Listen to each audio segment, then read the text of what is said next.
Good evening, ladies and gentlemen. Right, I've not been here for 3 weeks. You probably guess why it's been a bit quiet, haven't you?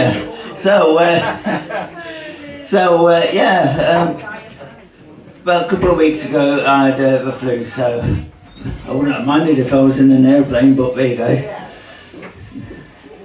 Because I had the flu. So, yeah, wrong kind of flu, though. I got it. Yeah.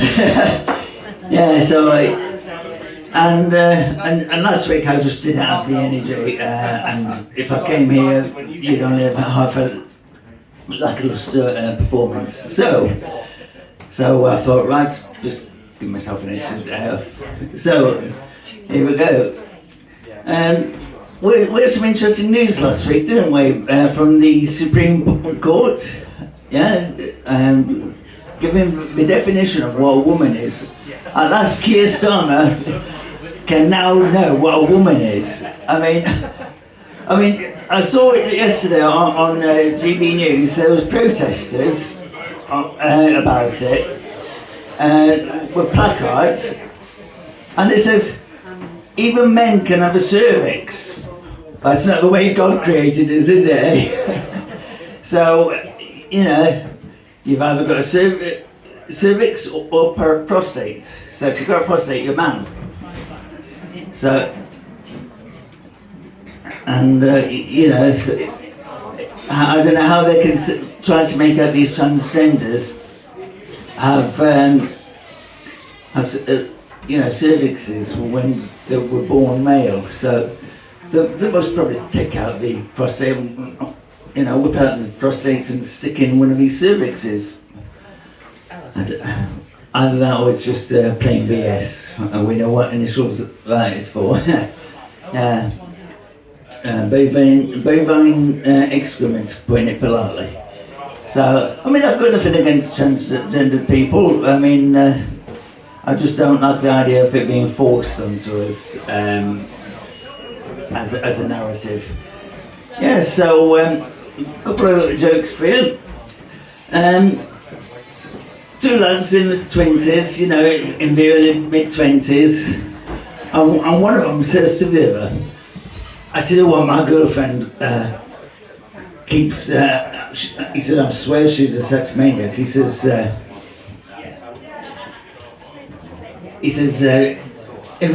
first thing in the morning, she jumps on me and we have sex.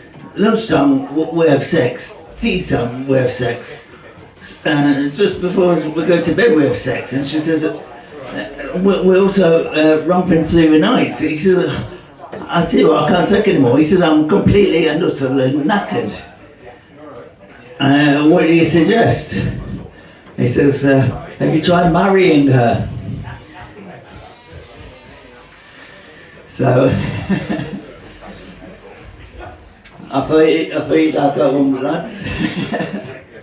So, of course, here's one for the ladies, just so there's equal opportunities. This teenage girl is doing her biology, and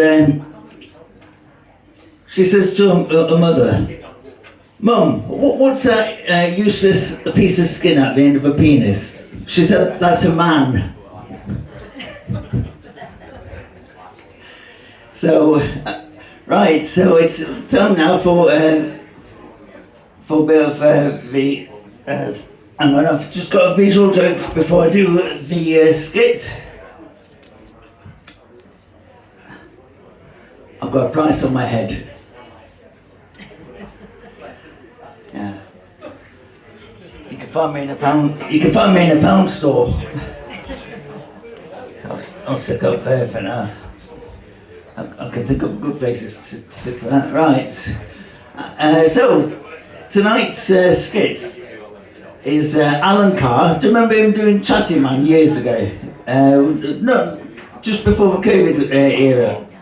He did about 3 series of Chatty Man, didn't he? It was like a chat show sort of thing. Well, so here it is.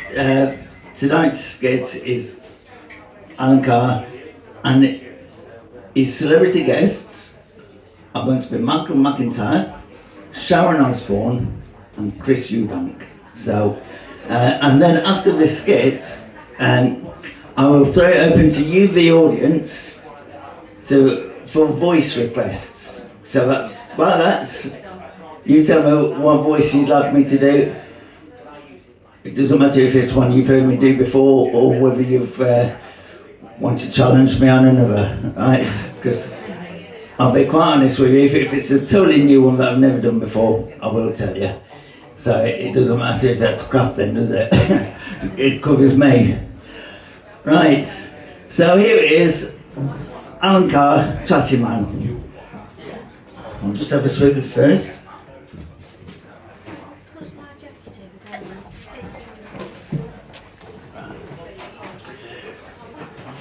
Oh, hello everybody, it's Carr Chatty Man, yes, and welcome to the first of many. If this is successful, both here and online, we'll have more episodes of this every so often, every few weeks.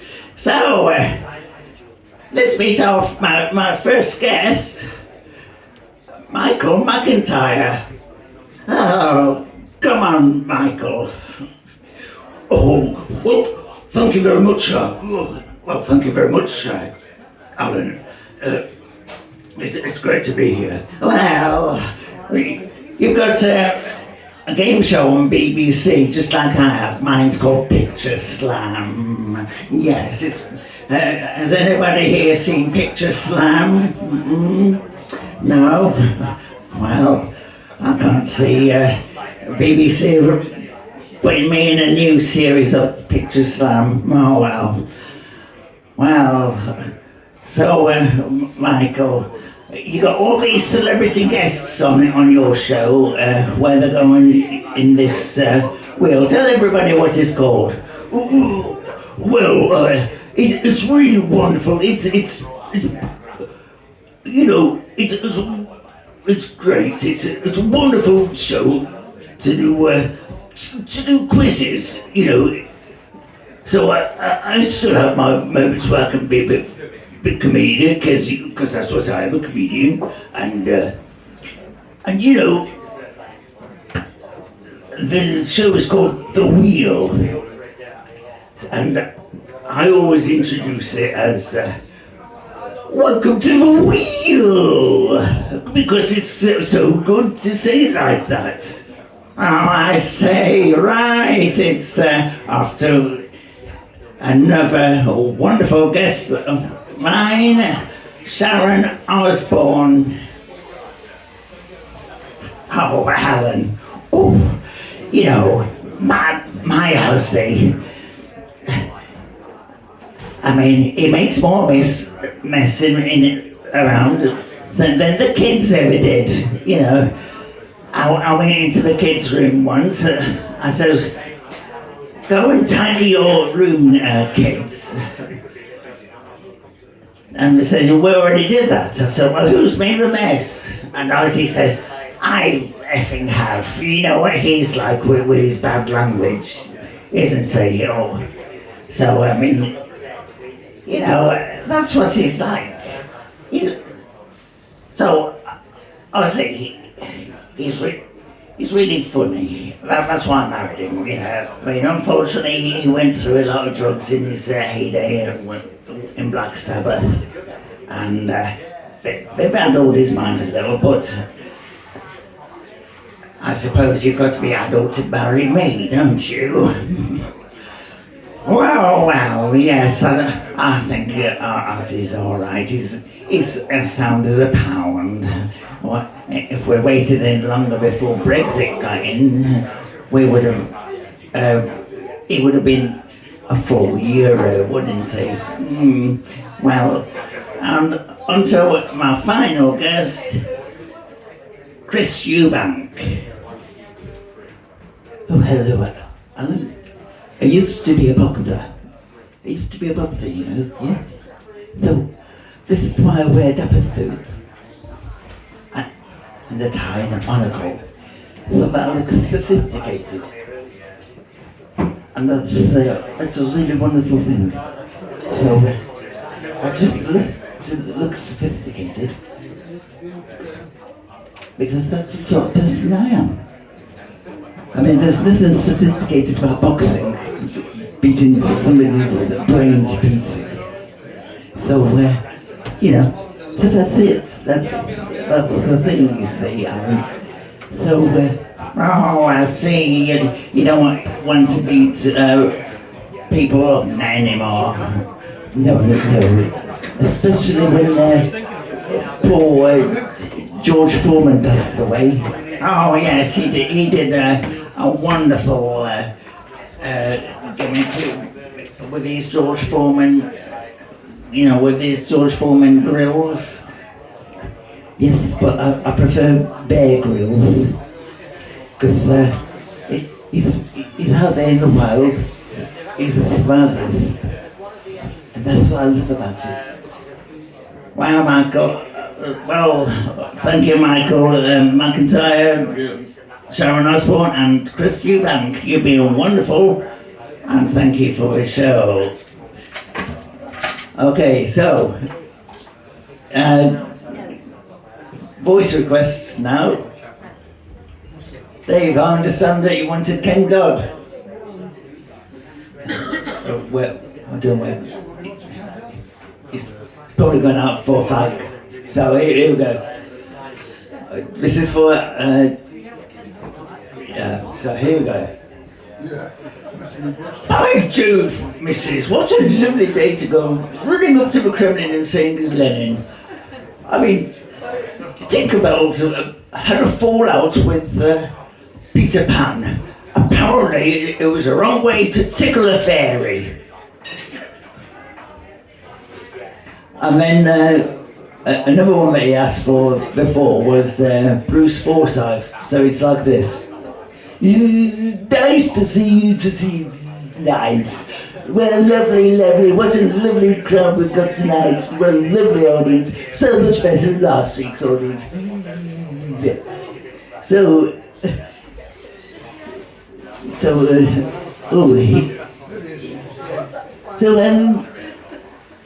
I'm doing Bruce Forsyth for you, because, yes, I mean, yes, Bobby Dafford is, and I said, I don't go, but I do go, because that's how I was. Nice to see you, nice. So, voice requests now. So I've done your two. Thank you. Okay. Right, does it, famous people or famous characters who would, have you got any, you just call one out. Does anybody like, because you like Family Guy, don't you? I've noticed that people love the Family Guy impressions. So, does anybody have any character from Family Guy that they want me to do? You don't watch it? Oh, you'll have to start watching it. Do Beavis and Butthead. Beavis and Butthead, oh, that's right. That isn't actually in my repertoire, but I'll give it a go. So here we go.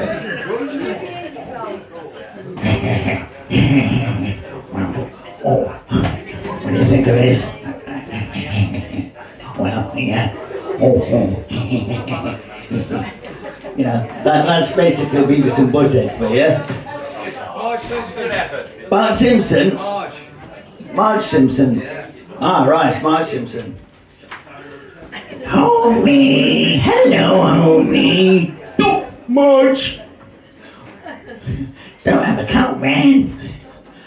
So there you go, I've done the three main Simpsons for you. Donald Trump. You don't know that, are you? You know, when I met Keir Starmer, the British Prime Minister, the UK Prime Minister, yeah, I don't think much of him. I think he's a couple of sleds short of a full roof. So, yeah, I mean, you may have seen him on there. He had no idea what was going on. And I talked to him about what I do with people coming over illegally from Mexico. And I've seen what he's doing with people coming in from the English Channel. I mean, he thinks an English Channel is a TV station. He's that dense.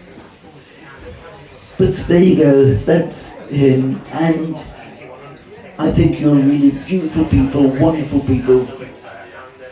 And I'm looking forward to the state visit, just to see what state England is in by the time he arrives, before, by the time I arrive. So that's really wonderful. You're beautiful people. I love the British people. You're so wonderful. So, anybody else? For anybody? We could do our postman. You want me to do your postman? Yeah. Do you think I'm gay? Well, I don't know, I could be. I mean, I could do, do you remember Duncan Norville? Yeah? Duncan Norville from the 80s? Yeah? I mean, sadly, he's no longer with us. He died, was it this year? I think he died back in January, I think. And he talks like this, chase me. Yeah, that was his catchphrase, chase me. Oh well, chase me, Dave, chase me. So, yeah, he actually did say that on stage once, and this bloke did actually get up on stage and actually chase him around on stage. It's true. And funny enough, he never actually spoke like that. He had a gruff voice like this. That was him. That was how he actually spoke it. But I tell you what, we all remember Cilla Black, don't we, for Blind Date.